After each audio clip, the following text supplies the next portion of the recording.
दूसरे अध्याय में भगवान श्री कृष्ण ने श्लोक 11 से श्लोक 30 तक आत्मतत्व समझाकर सांख्य योग का प्रतिपादन किया। बाद में श्लोक 31 से श्लोक 53 तक समस्त बुद्धिरूप कर्मयोग के द्वारा परमेश्वर को पाए हुए स्थितप्रज्ञ सिद्ध पुरुष के लक्षण, आचरण और महत्व का प्रतिपादन किया। इसमें कर्मयोग की महिमा बताते हुए भगवान ने 47 तथा 48वें श्लोक में कर्मयोग का स्वरूप बताकर अर्जुन को कर्म करने को कहा।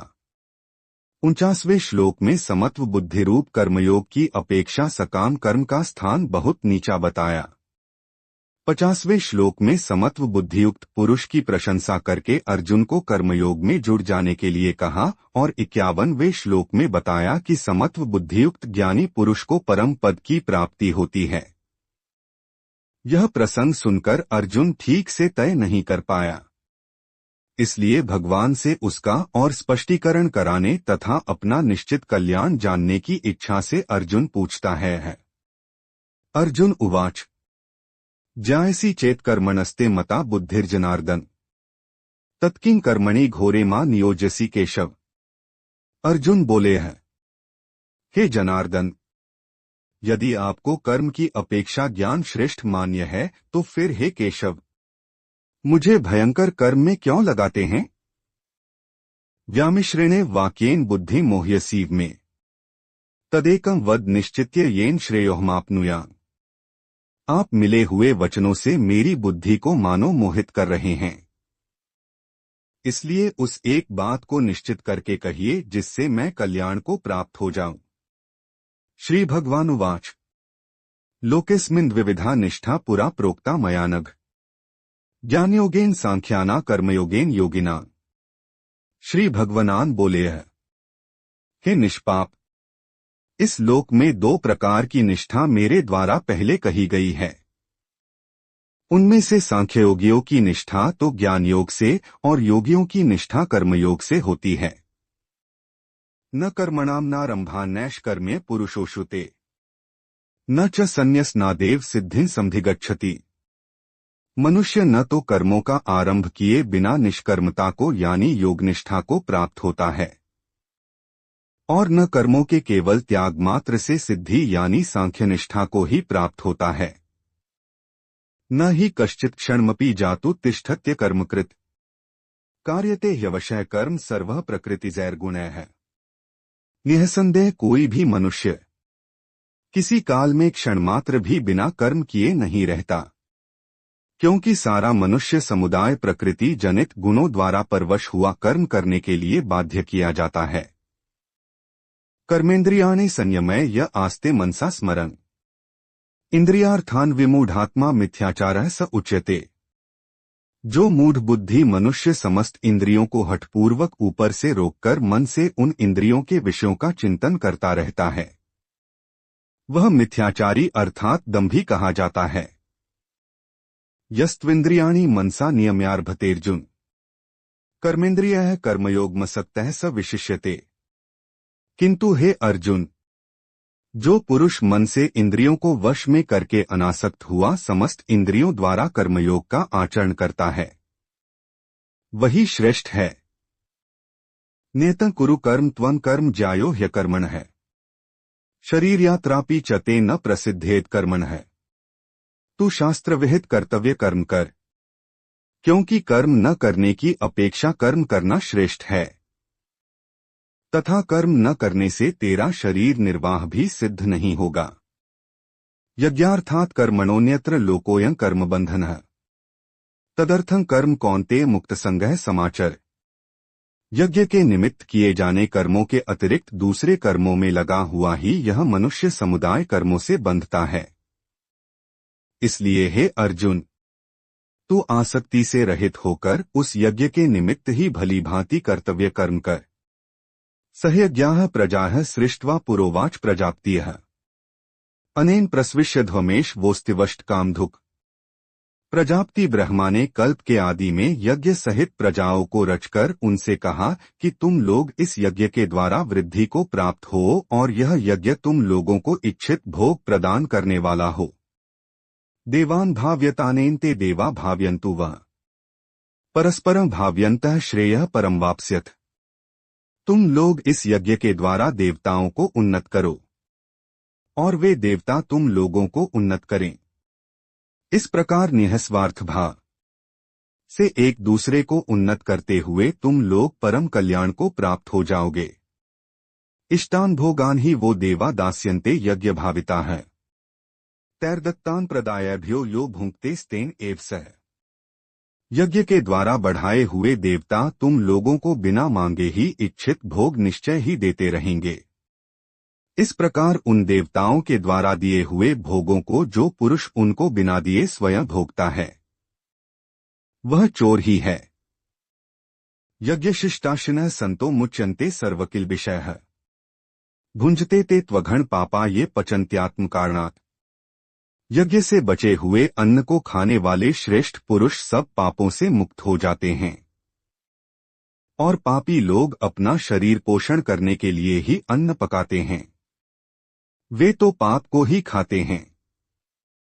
अन्नाद् भवन्ति भूतानि पर्जन्यादन्न संभवः। यज्ञाद् भवति पर्जन्यो यज्ञः कर्मसमुद्भवः। कर्म ब्रह्मोद्भवम् विद्धि ब्रह्माक्षर समुद्भवम्।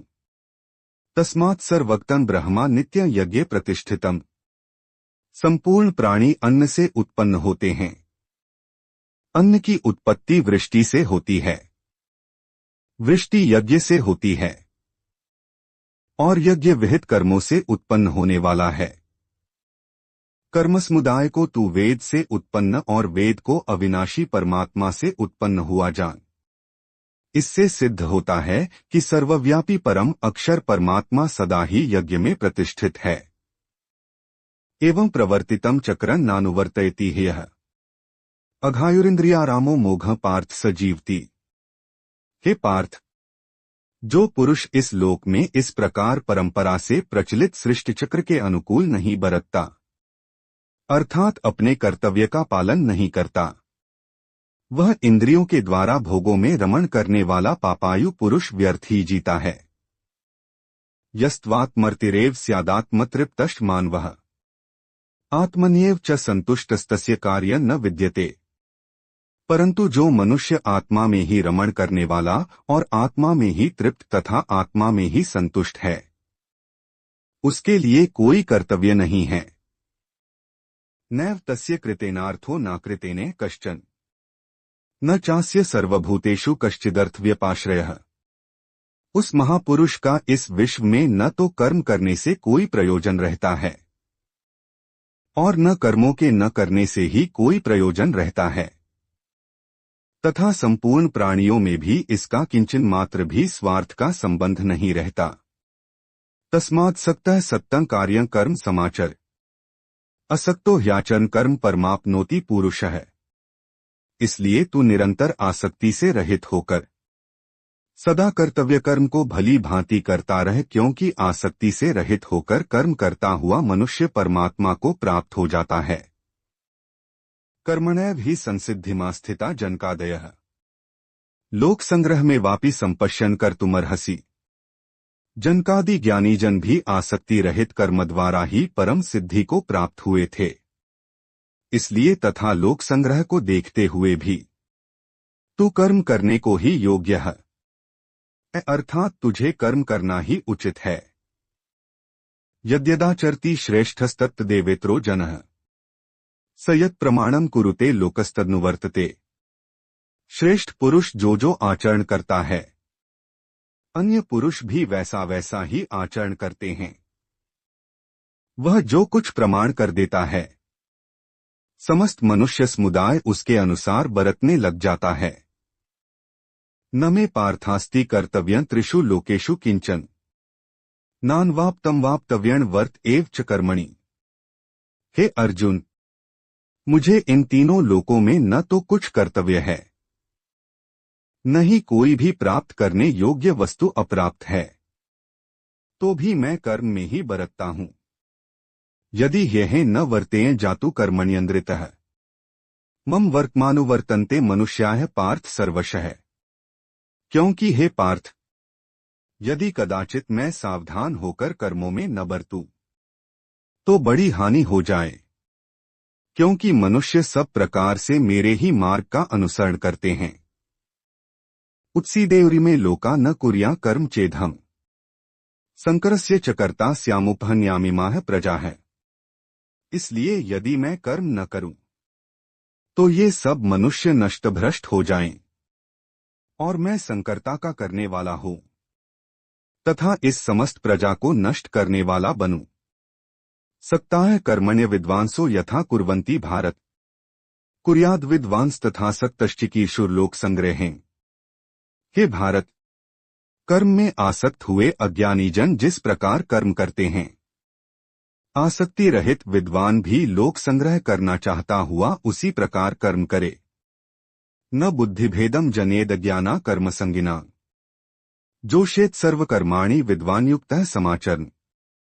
परमात्मा के स्वरूप में अटल स्थित हुए ज्ञानी पुरुष को चाहिए कि वह शास्त्र विहित कर्मों में आसक्ति वाले अज्ञानियों की बुद्धि में भ्रम अर्थात कर्मों में अश्रद्धा उत्पन्न न करे, किंतु स्वयं शास्त्र विहित समस्त कर्म भली भांति करता हुआ उनसे भी वैसे ही करवावे।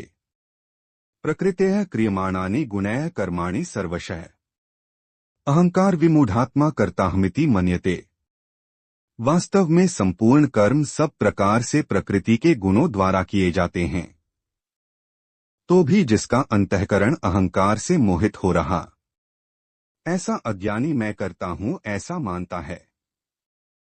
तत्ववित्तु महाबाहो गुणकर्म विभाग्यो है गुणा गुणेषु वर्तन्त इति मत्वा न सजते।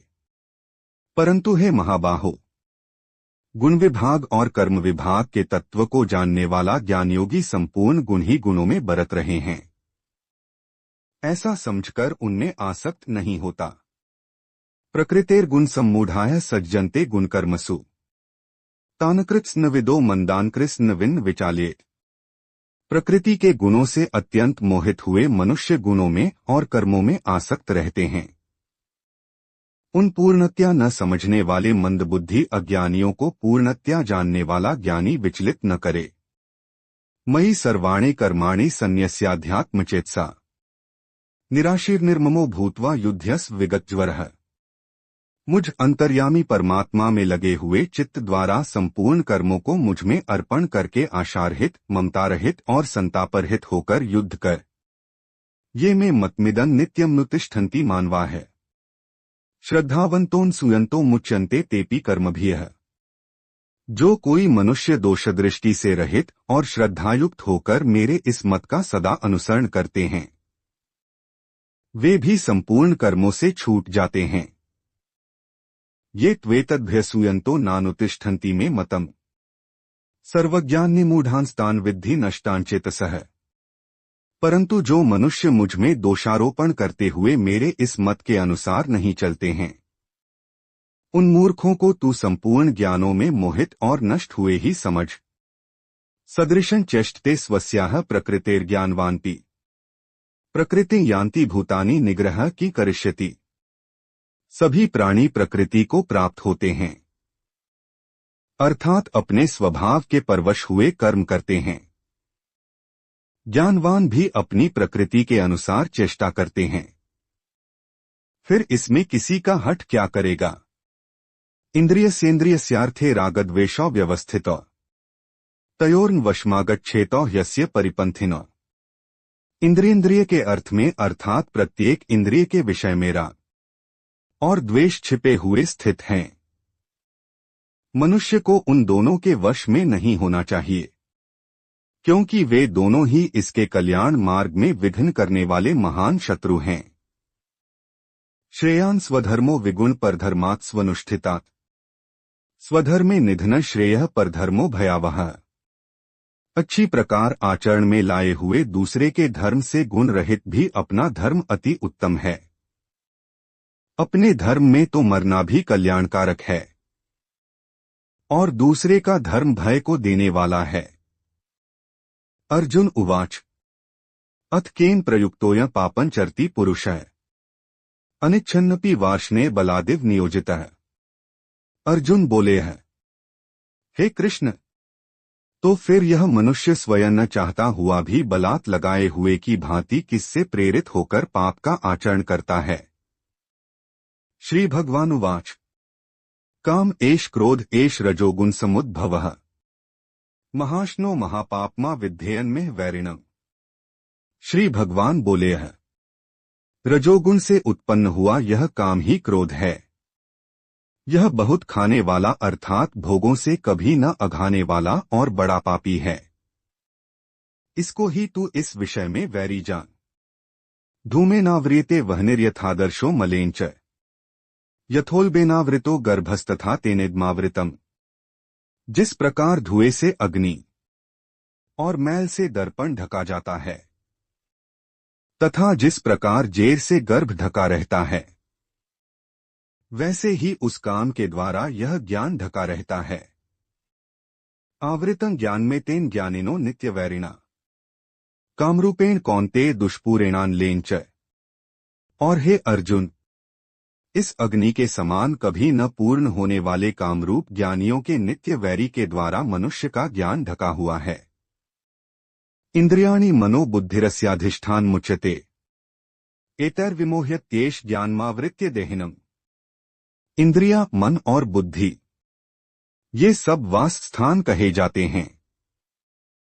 यह काम इन मन, बुद्धि और इंद्रियों के द्वारा ही ज्ञान को आच्छादित करके जीवात्मा को मोहित करता है।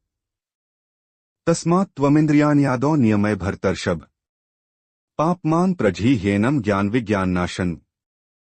इसलिए हे अर्जुन, तू पहले इंद्रियों को वश में करके इस ज्ञान और विज्ञान का नाश करने वाले महान पापी काम को अवश्य ही बलपूर्वक मार डाल। इंद्रियाणि पराण्याहुरिन्द्रियेभ्यः परं मनः मनसस्तु परा बुद्धिर्यो बुद्धेः परस्तु सः। इंद्रियों को स्थूल शरीर से पर यानी श्रेष्ठ, बलवान और सूक्ष्म कहते हैं।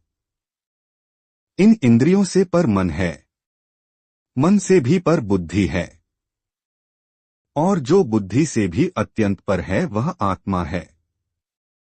एवं बुद्धेः परं बुद्ध्वा संस्तभ्यात्मानमात्मना जहि शत्रु महाबाहो कामरूपं दुरासदम्। इस प्रकार बुद्धि से पर अर्थात सूक्ष्म, बलवान और अत्यंत श्रेष्ठ आत्मा को जानकर और बुद्धि के द्वारा मन को वश में करके है महाबाहो, तू इस कामरूप दुर्जय शत्रु को मार डाल।